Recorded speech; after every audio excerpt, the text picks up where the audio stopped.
Ríos de Agua Viva es una iglesia, como dice el lema acá, bíblica, creciente y misionera. Dios bendiga a esta iglesia, Dios bendiga a cada uno de los hermanos que la componen. Quiero dar las gracias a Dios también por la junta del domingo pasado. Creo que fue un tiempo muy importante. Gracias a todos los que se quedaron. Gracias por apoyar esta obra misionera, no solamente con el servicio. Yo sé que la inmensa mayoría de los que estamos o somos miembros de Ríos estamos involucrados en algún ministerio, donan su tiempo para el Señor, sirven con amor y dedicación. Es imposible hacer lo que hacemos y llegar a donde llegamos sin la colaboración de cada uno de ustedes, mis hermanos. Así que doy gracias a Dios por su amor y su servicio, su dedicación al Señor. Se acabó básicamente el 2023. Creemos que Dios nos va a bendecir aún más en el 2024. ¿Cuántos lo creen? Amén, gloria sea al Señor. Un fuerte aplauso al Señor, que Él es bueno y para siempre su misericordia. Gracias también por apoyar el presupuesto de la iglesia, porque el evangelio es gratis, pero los medios para llevarlos no. Nosotros recordemos que también apoyamos obras misioneras en Guatemala, en África, ahora también en Cuba. Los hermanos están contentos porque la iglesia de Ríos también se ha sumado a lo que ellos con esfuerzo están haciendo en Cuba. Y ya estamos organizando un viaje misionero para Cuba.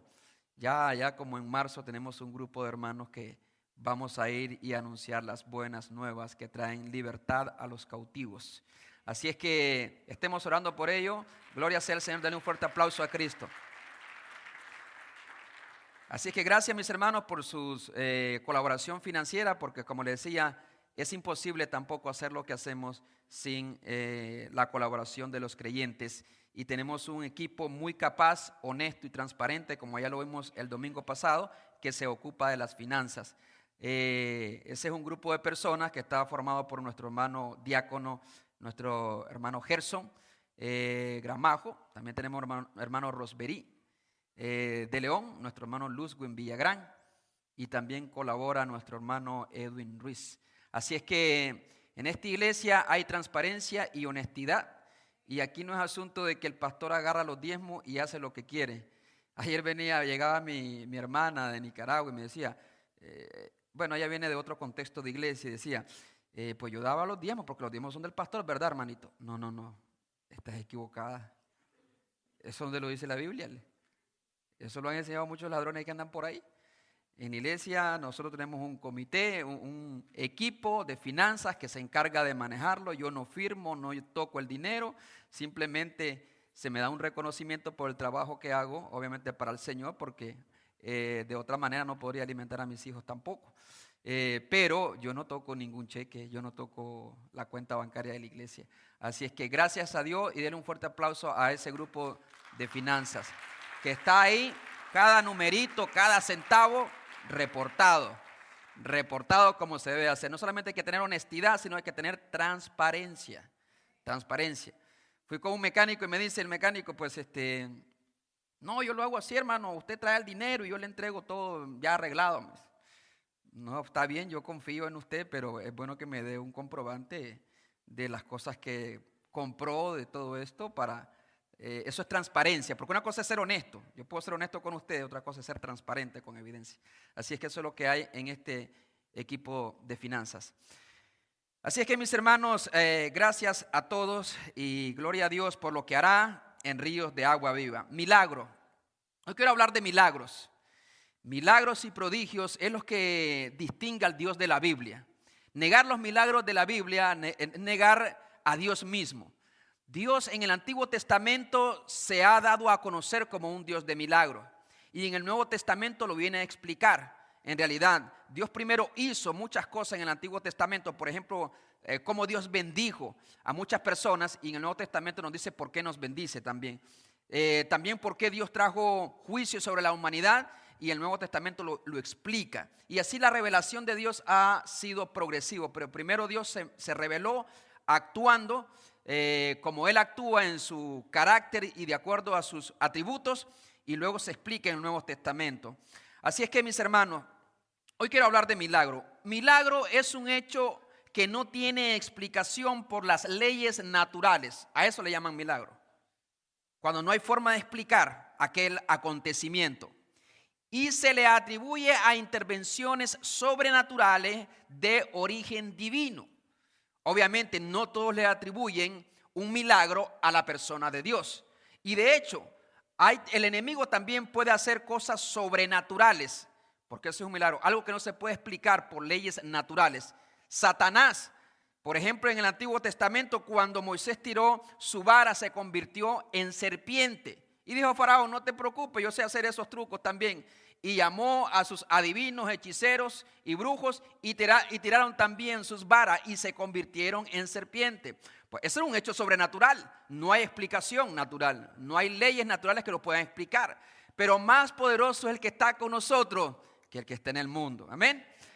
Por lo tanto, los milagros sí existen. Los milagros es una parte con la cual Dios se ha revelado en las Escrituras de una y otra forma en diferentes tiempos de la humanidad. Son hechos que no se pueden explicar. Desde el principio, Génesis 1:1, dice la palabra de Dios, en el principio creó Dios los cielos y la tierra.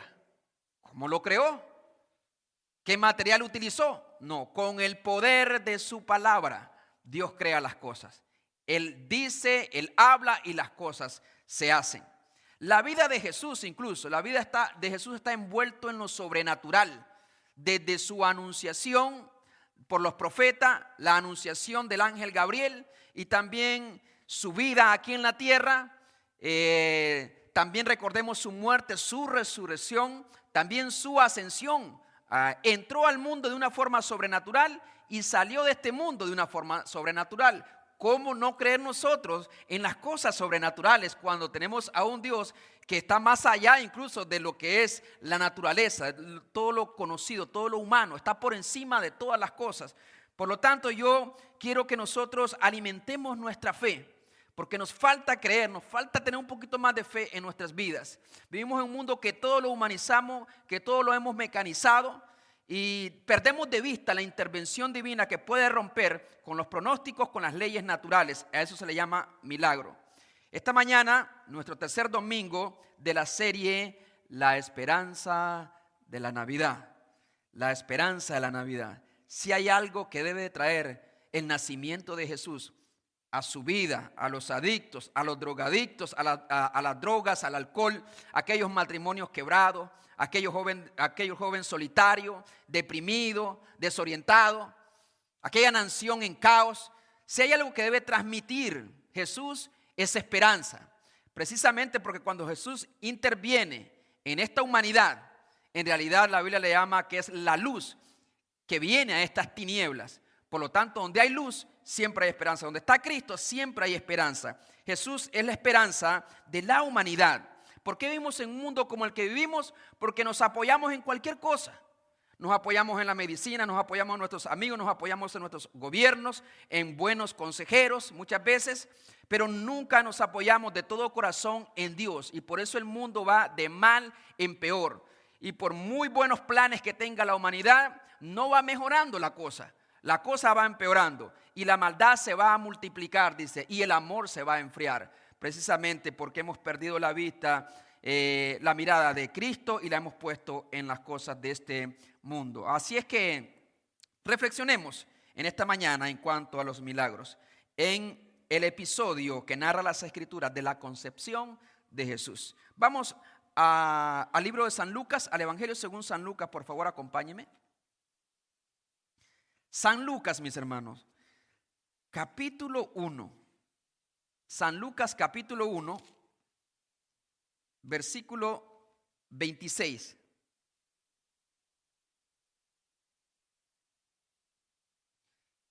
Y de introducción vamos a leer del 26 al 33. En San Lucas capítulo 1, versículo 26. ¿Lo tenemos, hermanos?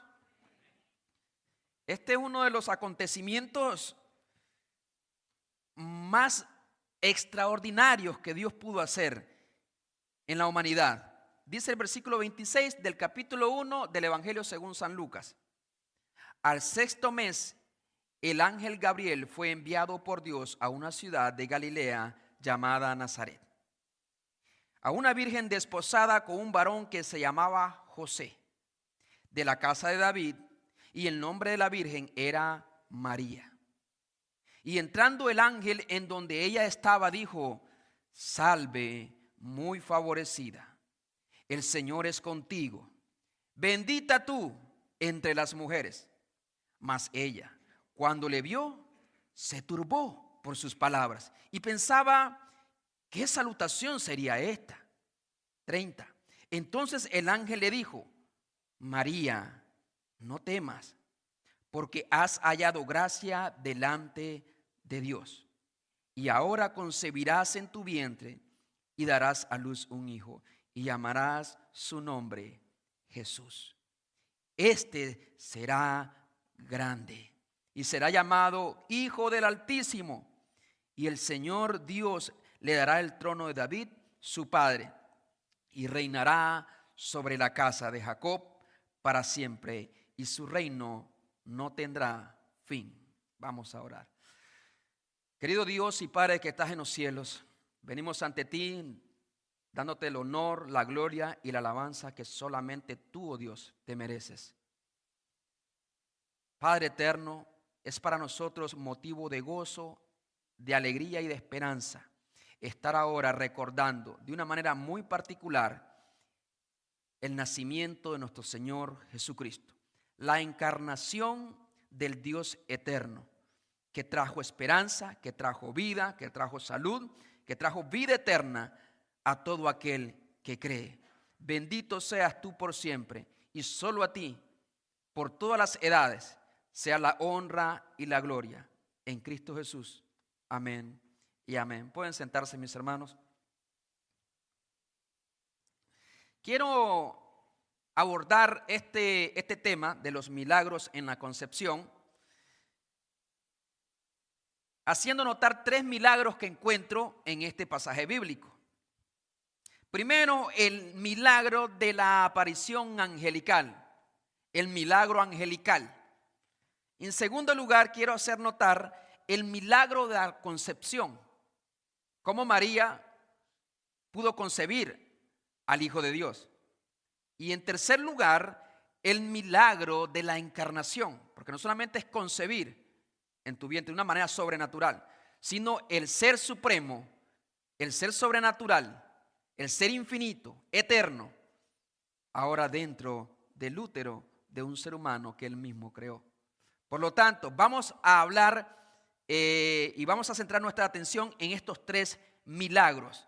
Y este mensaje es para traer esperanza, alimentar nuestra fe, alimentar nuestra expectativa de lo que Dios puede hacer. No lo teoricemos todo, no lo humanicemos todo, honestamente, porque Dios ama a las personas y se agrada a Dios de aquellas personas que le buscan y le buscan con fe, creyendo solamente, confiando en Él con todo su corazón, a pesar de.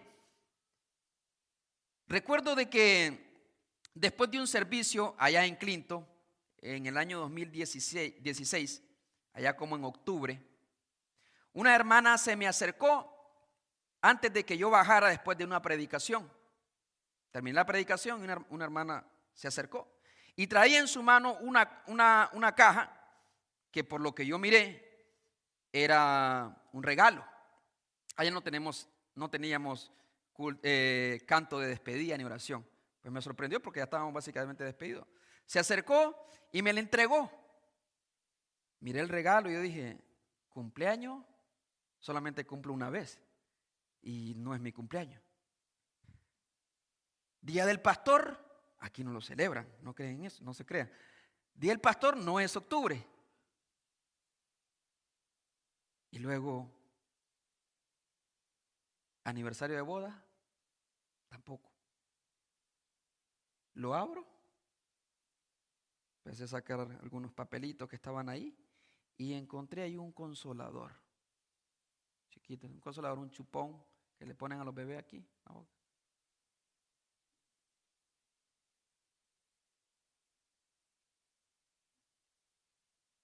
Pues obviamente el mundo se me vino encima y mi corazón rebosaba de alegría.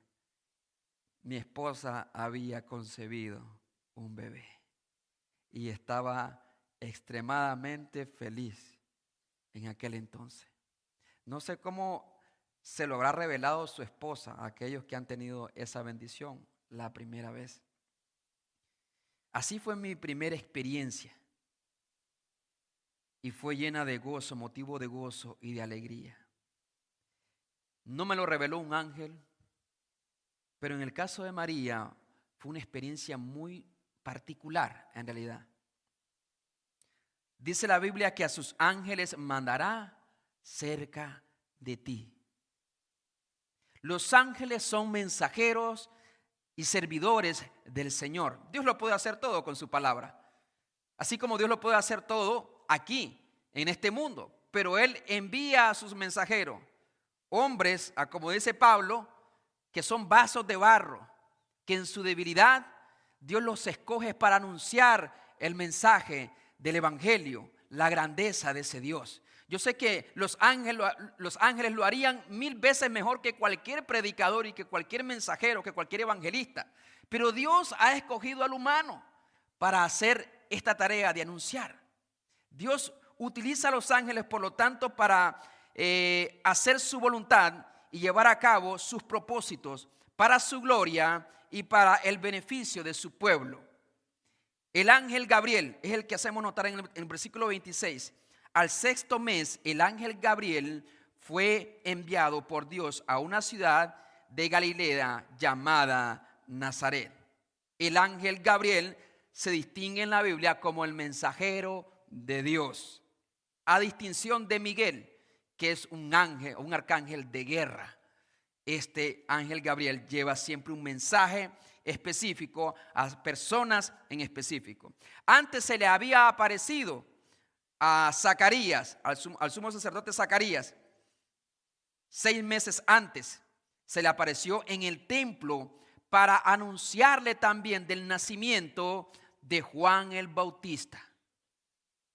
Entonces, este ángel realiza esta función muy particular. Ha tenido el privilegio de entre millares y millares y millares de ángeles, Dios escogió a Gabriel. No porque fuese el más capaz, sino porque en su soberana voluntad Él quiso elegirlo. Así como Dios te ha elegido a ti, Dios te ha llamado por su amor y por su gracia para que escuches su palabra. Dios te llamó, Dios te trajo, nadie te obligó. Quizás algunos jóvenes de pronto sí, pero a la inmensa mayoría de nosotros estamos aquí por voluntad propia. Pero por no decir de que hay un Dios que está trabajando y que está moviendo tu vida para que puedas llegar a este lugar y escuchar su palabra. El ángel Gabriel fue lo elegido por Dios para hacer este trabajo en específico, ser un mensajero del Señor. Registra también en el Antiguo Testamento que se le apareció a Daniel y le explicó la visión del carnero y el macho cabrío en Daniel 8, 15 al 26. Y le comunicó a Daniel también la profecía de las famosas 70 semanas. Qué gran privilegio de Gabriel, ser usado por Dios. Nosotros ahora podemos, y muchos hasta han tomado el nombre Gabriel precisamente de este ángel. Pero ¿es Dios dichoso de tener a Gabriel o Gabriel de tener a un Dios como el Dios que nosotros conocemos? Claro que el bienaventurado y el dichoso en ese caso en específico es Gabriel. La misión de Gabriel se traduce como ángel, se traduce como mensajero también. Dice el versículo 26 que fue enviado. No fue iniciativa propia. No es que él estaba en el cielo y escuchó por ahí un rumor que la segunda persona de la Trinidad descendería al mundo y tomaría forma de hombre. Allá en ese mundo espiritual, que en realidad el mundo espiritual es el que gobierna el mundo físico, el mundo material. De hecho, dice la Biblia que no tenemos lucha contra sangre ni carne, sino contra principados, contra potestades, contra huestes espirituales de maldad que gobiernan en las regiones celestes. Eso dice Efesios 6. Por lo tanto, el mundo espiritual de alguna forma gobierna y domina el mundo material. Claro, no siempre vamos a tener este tipo de apariciones, pero tanto el enemigo opera de una manera clandestina y se introduce a veces aún dentro de las iglesias para confundir y para corromper y para destruir las obras de Dios. Pero sabemos que Dios hará su voluntad a pesar de que el infierno completamente se oponga a los propósitos de Dios. Y aquí tenemos a un Gabriel que fue enviado. No fue iniciativa propia. Dice el versículo 26 que él recibió esta tarea y esta misión. Él fue enviado a cierto lugar con cierta misión. Dice que fue enviado al 6º mes después de la concepción de Juan el Bautista, a una aldea llamada Nazaret, dice el versículo 26, a una ciudad de Galilea llamada Nazaret. Wow, Dios pudo escoger cualquier otra ciudad, dicho sea de paso. De pronto hubieran pensado que el rey de los judíos o el Mesías nacería en Jerusalén, Sión, la ciudad de David, la capital. Pero no, escogió en Galilea, que dicho sea de paso, Galilea se consideraba, las personas que eran, los galileos se consideraban que eran personas no necesariamente puras, así similares a los samaritanos, porque en el pasado se habían mezclado de alguna forma con los gentiles. Por lo tanto, como dijeron en una ocasión uno de los discípulos de Jesús, algo bueno puede salir de Nazaret. Es decir, de Nazaret nunca ha salido un profeta. Dios nunca ha llamado a ningún profeta de Nazaret. Pero en ese lugar Dios quiso que ahí, en ese lugar se manifestara este ángel Gabriel, porque ahí estaba una persona que Dios también había escogido. Porque eso se trata de elección de Dios. No el hombre eligiendo a Dios, sino Dios eligiendo al hombre para cumplir sus propósitos. Yo no elegí a Dios. Yo nunca quise ser pastor, por ejemplo, jamás. Pero Dios me llamó. Y cuando Dios te llamó, obviamente no puedes salir de aquello donde Dios te llamó y encuentras eventualmente el gozo de servirle al Señor con todo y las cosas. Algún hermano dijo por aquí cuánto han sentido desmayar en su ministerio. Imagínense ustedes, el pastor no es un hombre de acero, no es un hombre sobrenatural. Es un hombre sujeto a pasiones iguales que las nuestras, como dijo Santiago, común y corriente, que solamente puede estar en pie por la gracia y la misericordia y el poder del Espíritu Santo. Y así también usted, solamente por eso. No hay nadie mejor que nadie, solamente hay un grande y lo revela más abajo acá. Y ese no soy yo ni son ustedes, sino que es Cristo. Fue enviado a Nazaret, a una virgen desposada llamada María. Su misión, yo creo que esta era la misión por la cual todos nosotros quisiéramos ser parte de esa misión. Si en el cielo hubiera dicho Dios, yo quiero que alguno de ustedes, ángeles, arcángeles y querubines, que vaya a Nazaret a visitar a una joven, adolescente en realidad, jovencita, llamada María, y le anuncien que la segunda persona de la eternidad, Jesús, el Hijo de Dios, nacerá en Belén de Judea, que esta joven concebirá en su vientre al Creador. ¿Cuántos de ustedes hubieran dicho, yo quiero ir, Señor, yo quiero ir allá a la tierra y anunciar? Pues yo creo que tienen la oportunidad de hacerlo aquí en la tierra, hermano. Todos hemos sido enviados, ¿sí o no? ¿Sí me entienden? Así que usted dice, si hubiera estado en el cielo, yo le levanto mi mano y yo quiero llevar ese anuncio.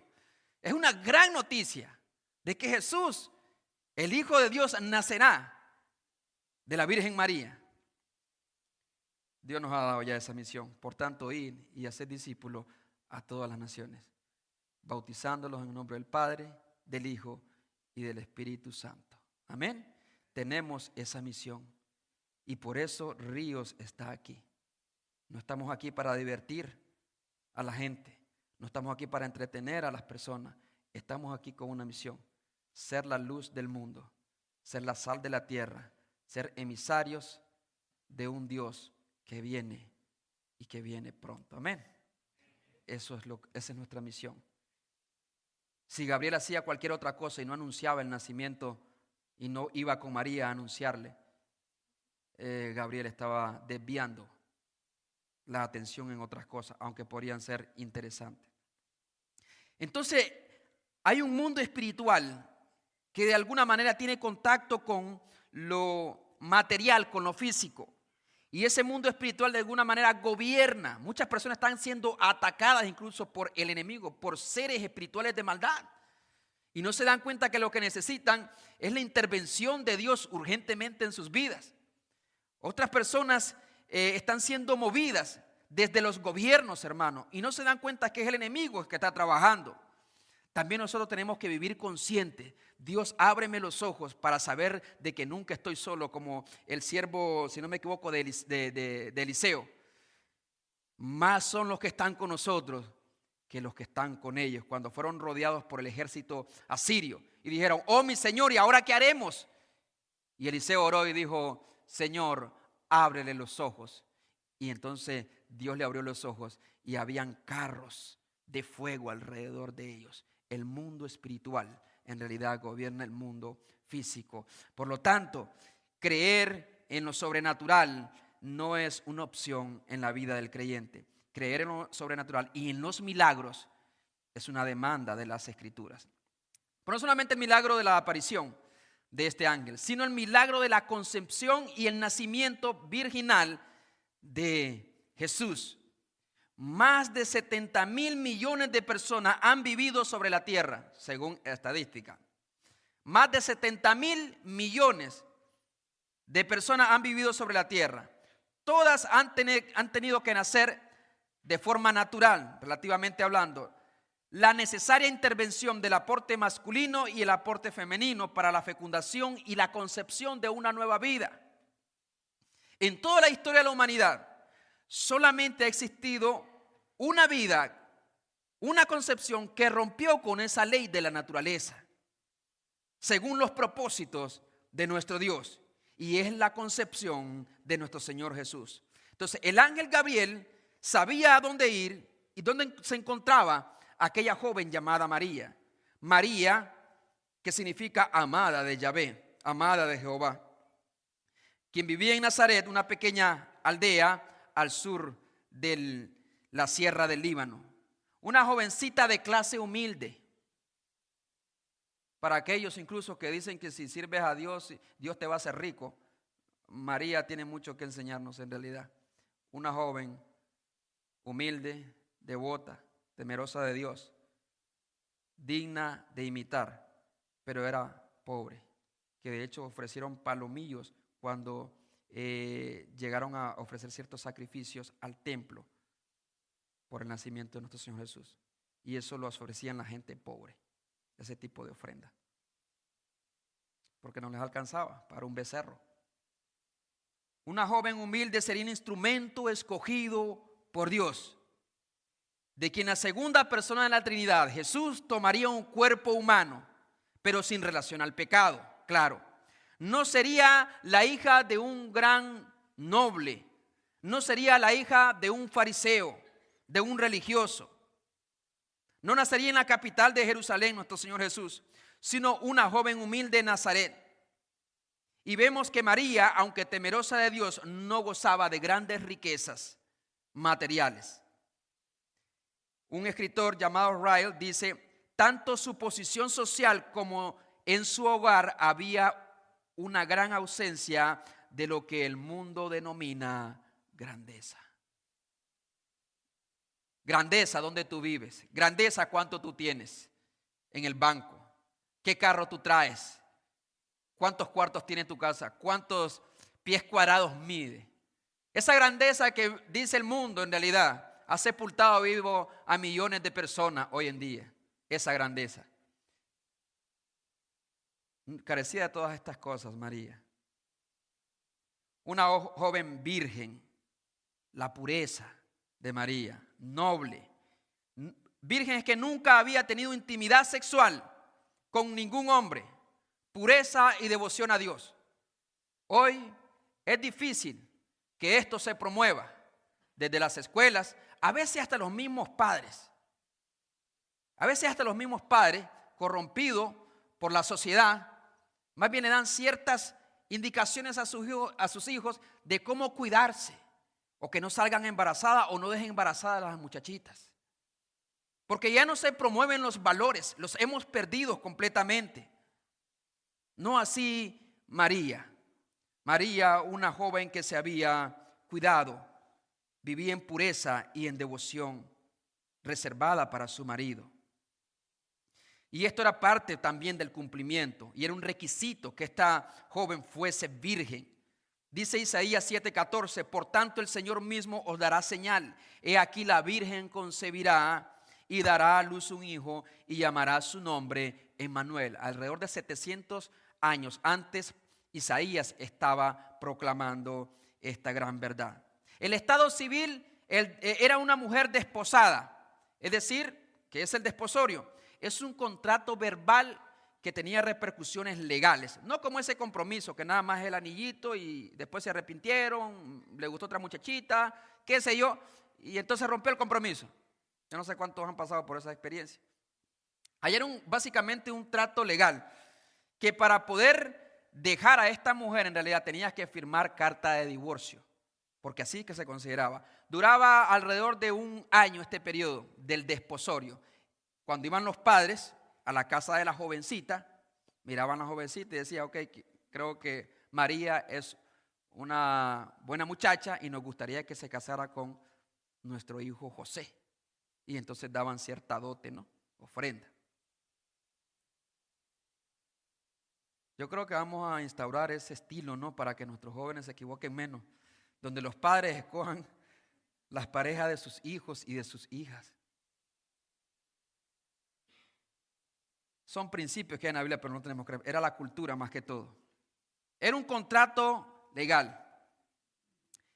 En el día del acuerdo, las personas se reunían y celebraban esta unión verbal, aunque no había intimidad todavía, sino hasta después de un año básicamente, donde tenía la consumación el matrimonio.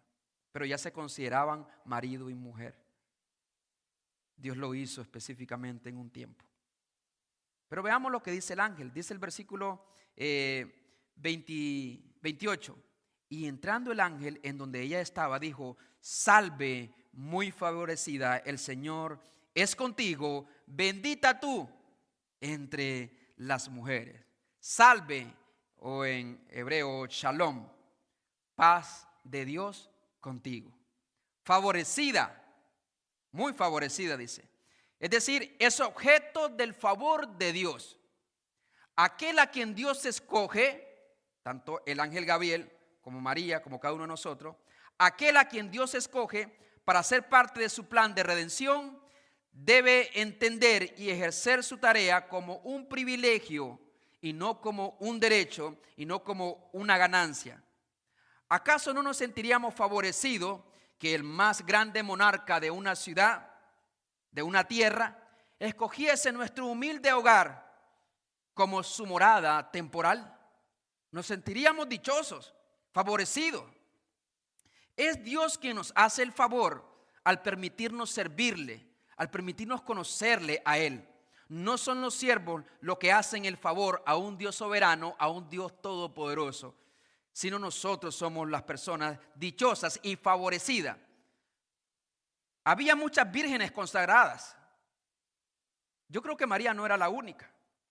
Había muchas vírgenes consagradas a Jehová en los tiempos de Jesús, pero Dios en su gracia escogió a María. Bendita tú entre las mujeres, bendita por haber sido elegida entre todas las mujeres de todos los tiempos, no solamente las mujeres de ese tiempo, sino entre todas las mujeres de todos los tiempos. Ella fue escogida por Dios. Fue escogida para ser el agente de la encarnación de ese Dios que gobierna todas las cosas. Si eso, hermano, no es ser bendito, dígame usted qué lo será en realidad. Bendita tú. Claro que debe ser reconocida como una mujer piadosa, como una mujer digna de imitar, de donde podemos rescatar muchas lecciones en nuestras vidas, y ojalá y aquí hubiesen muchas Marías que sirven a Dios con devoción, que se han entregado a Dios con pureza, que temen a Dios con todo su corazón. Y hay que, de alguna manera, hay que saber reconocer de que María jugó un papel importantísimo en la historia de la redención. Ahora bien, debemos aclarar, María es bendita por lo que concebiría en su vientre y por la elección de Dios, no porque en ella misma había algo distinto a otros seres humanos. Este es el punto. Adán y Eva pecaron, y todos los descendientes de Adán y Eva somos portadores de algo que se le llama el pecado. que nos hace pecar contra Dios. Has hallado gracia, por lo tanto, eres objeto de la gracia de Dios. ¿Qué es gracia? Es un favor que no merezco.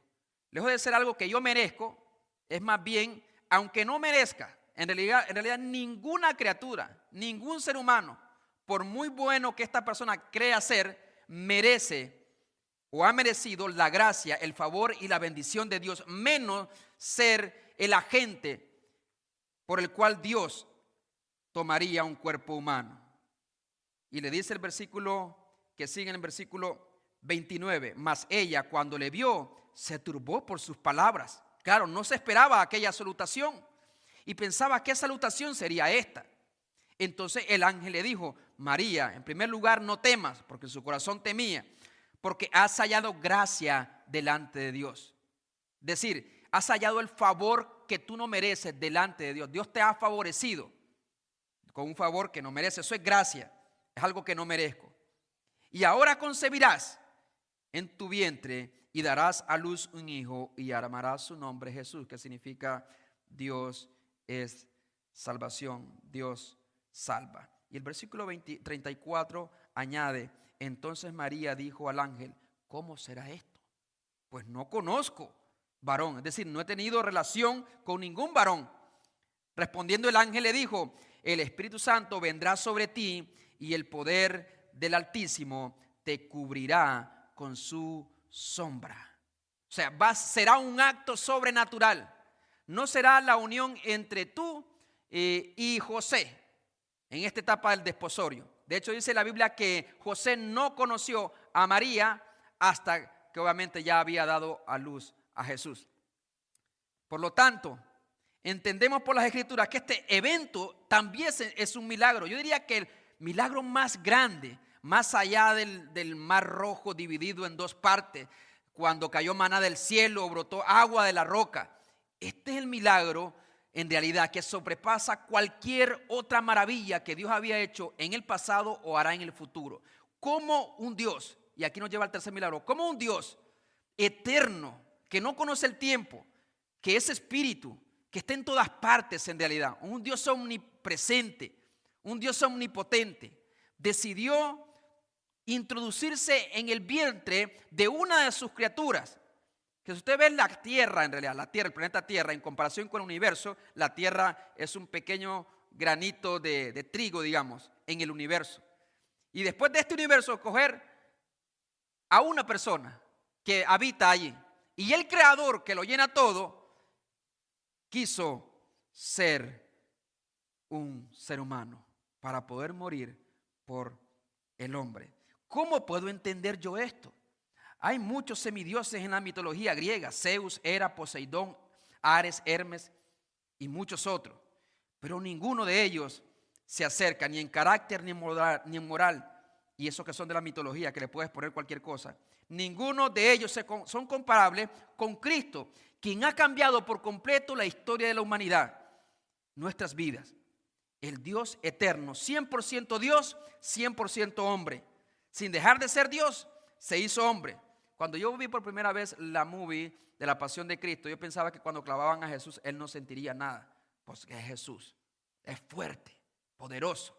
Pero me sorprendí cuando en la película, en realidad Jesús se desgarraba del dolor.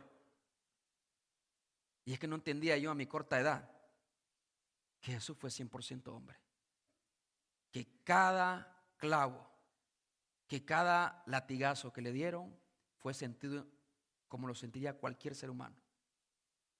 Porque era 100% hombre. Él tuvo hambre, él tuvo sed. Él se cansaba y se iba a lugares solo a descansar. Porque era 100% hombre. Y eso nos dice también Filipenses capítulo 2. Que él siendo en forma de Dios no escatimó al ser igual a Dios como cosa a que aferrarse, sino que se despojó de sí mismo, tomando forma de siervo, hecho semejante a los hombres. Y estando en la condición de hombre, se humilló a sí mismo y fue obediente hasta la muerte y muerte de cruz. El Hijo de Dios, el Dios Todopoderoso, encarnado. O sea, eso ya de por sí era un acto de humildad, más allá de la persona que escogió y el lugar donde nació. ¿Cómo yo puedo comprender que el Dios que lo llena todo, que va más allá de la comprensión humana, pudo introducirse en un cuerpo humano.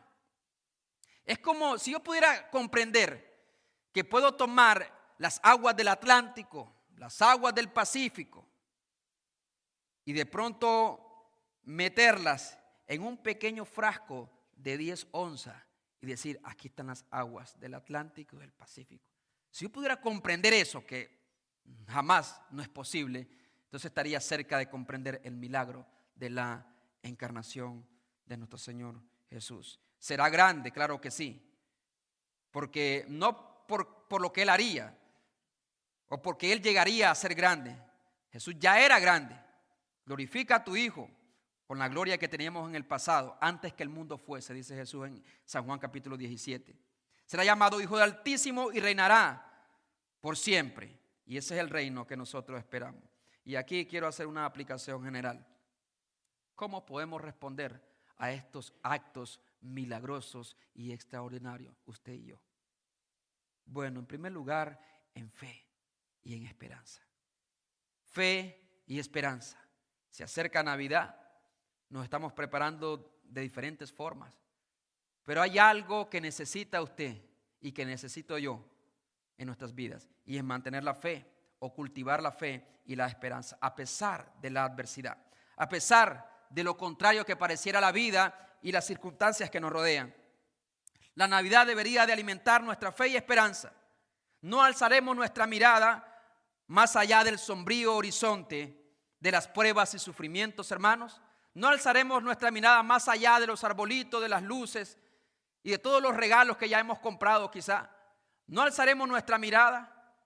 Alcemos nuestra mirada un poco más allá y vayamos con los pastores también y pasemos al otro lado para encontrar la esperanza del mundo, el nacimiento del Mesías, aquello que usted y yo necesitamos, lo que anunciaba el ángel Gabriel.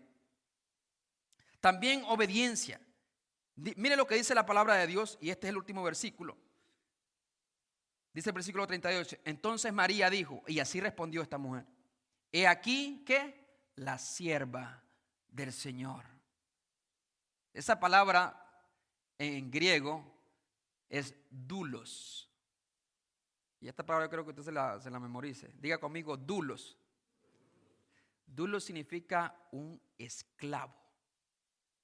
Si la tradujéramos al español como se debería, no es sierva, es he aquí la esclava del Señor, que era un concepto muy bien conocido en aquel entonces.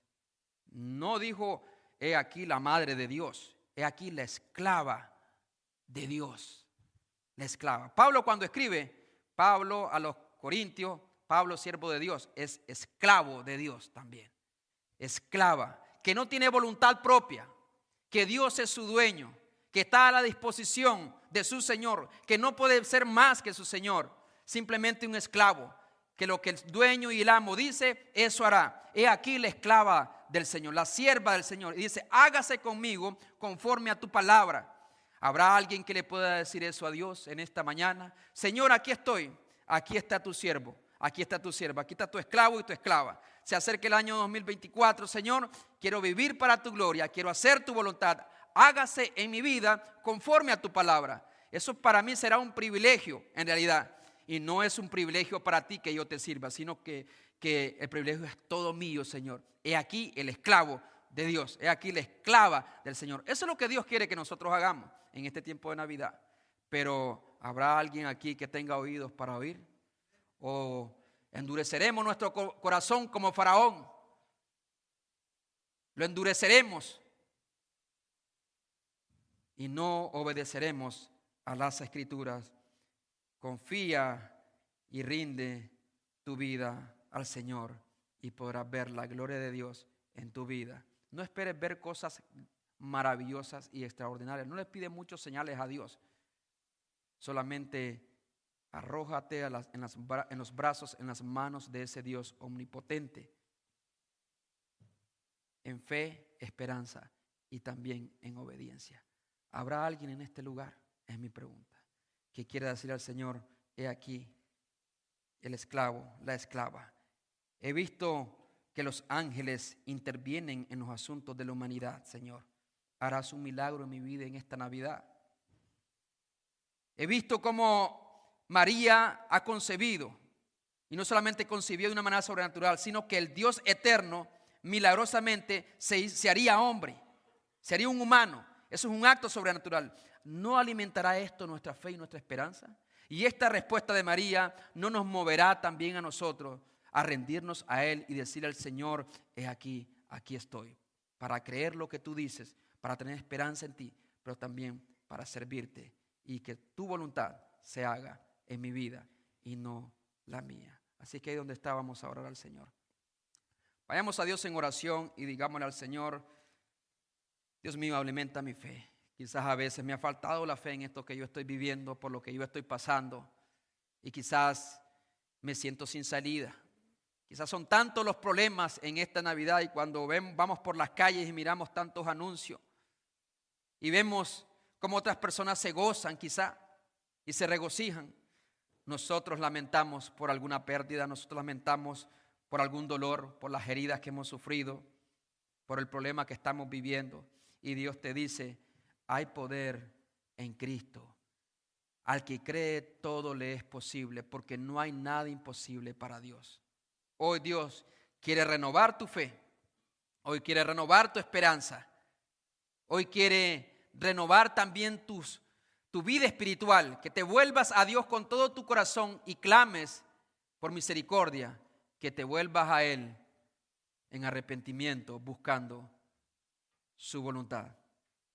Como dijo María: hágase conmigo conforme a tu voluntad. Así que ahí donde estás sentado, yo te voy a pedir que hagas esta oración con todo tu corazón y clames a Dios con toda sinceridad.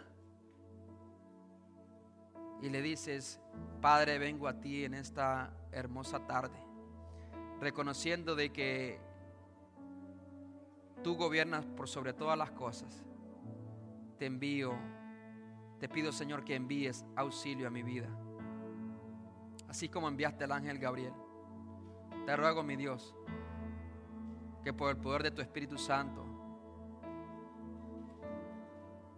seas propicio en mi necesidad. Cambia mi vida. Pídele al Señor por esa persona que tú quieres que Dios cambie. Dile con todo tu corazón: yo creo, Señor. Yo no sé ni me lo explico, a como no me explico cómo Jesús nació, cómo ese Dios omnipotente se encarnó, pero yo creo por lo que me dice tu palabra, que al que cree todo le es posible. Ora al Señor por esa persona. Pídele por un milagro. Ciertamente Él no está lejos, Él está muy cerca de nosotros. Emmanuel, Dios con nosotros.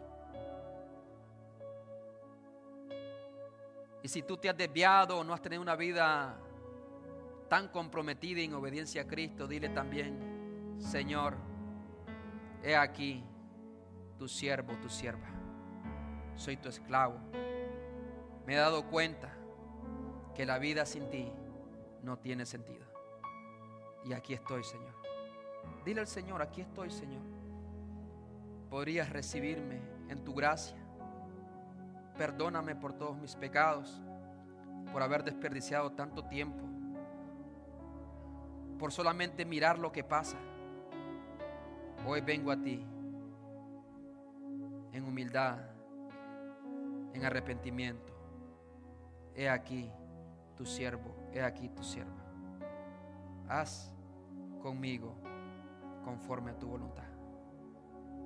Gracias, Señor. En el nombre de Jesús. Amén. Y amén. Dele un fuerte aplauso a Jesús, el Hijo de Dios.